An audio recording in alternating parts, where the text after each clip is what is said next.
Sziasztok, Kicsen Paranoid vagyok. Lala Paranoiddal, nem tudom, hogy jól mondtam a nevét, vagy nem. Mindegy, az ikertestvéremmel megbeszéltük, hogy csinálunk videoblogot, és volt pár kérdése, igazából ez ilyen kérdez-feleles volt. Na most válaszolok a kérdésére, aztán én kérdezek tőle. Na szóval, első kérdése az volt, hogy irányultam el ebbe a stílusba. Igazából ezt így nehéz lenne megmondani, mert ez így csak úgy jött magától igazából. Jó, volt egy-két dolog, ami úgy nagyon rásegített, például, hogy kórházba kerültem, a legjobb társaságom megmérgezett, meg punk voltam, meg így, szóval így ennyi. És szóval úgy nem tudom, hogy miért lettem, szóval utáltam úgy egyféle stílushoz vallani magamat, ezért inkább kialakítottam olyan egyéni stílusomat, aztán így ennyi. Aztán a második kérdése az volt Tigremnek, hogy szüleim miért nem fogadnak el. Igazából ez fogalmam sincs, se a stílusomat, se semmit nem fogadnak el rajtam, szóval így igazából ennyi lenne az, szóval erre nem tudok egy konkrét választ adni. Aztán a harmadik kérdése az volt, hogy milyen számomra az álompasi. Nincs nekem olyan, hogy álompasi, szóval nem vagyok az a nőies nő, szóval én nem gondolkodok el ilyeneken, szóval én semmilyen, szóval nem tudom, nekem nincs olyan egyszerűen. A következő kérdése az volt, hogy milyen zenéket hallgatok. Hát hardcore, emo,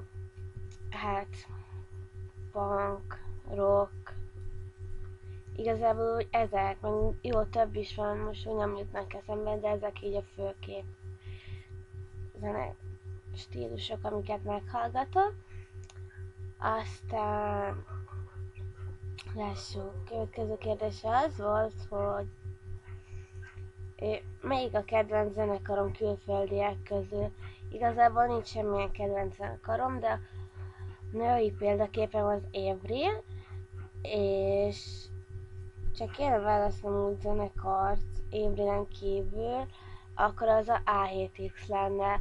Neki a dobosa volt egyik legnagyobb példaképem, aki miatt elkezdtem dobolni. Szóval úgy ennyi. Aztán még volt egy-két kérdése, az, hogy elmennék vele anime konra, és igen, elmennék vele, mert imádom az animét, nagyon nagy anime fan vagyok, szóval erre válaszoltam a másik kérdésére is. Az volt, hogy szeretem az animét, igen, nagyon szeretem. Na szóval most lássuk az én kérdéseimet tőled. Hát, lássuk csak. És a te szüleid hogy fogadják el ezt a stílusodat, és hogy ebbe az irányzatba mentél el.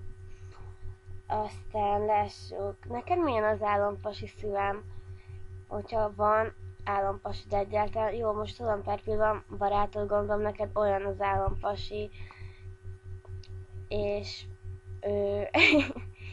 lássuk, és te milyen zenéket szeretsz, és hány állatod van most per pillanat, és mit szeretsz az állatokban, és mit gondolsz a hazug emberekről, így ennyi a kérdésem, aztán majd belejövünk, hogyha továbbiakba, szóval most ennyi az első kérdezz fel a videó, aztán majd jön a következő, és utána jönnek a többiek.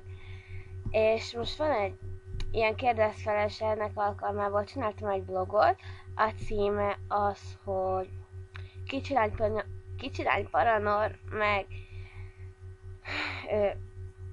Lala Paranoid blogger.hu. Nézzétek meg, itt megtalálhatjátok a videóinkat, meg YouTube-on is. Hát, Kicsilány Paranoid voltam, sziasztok!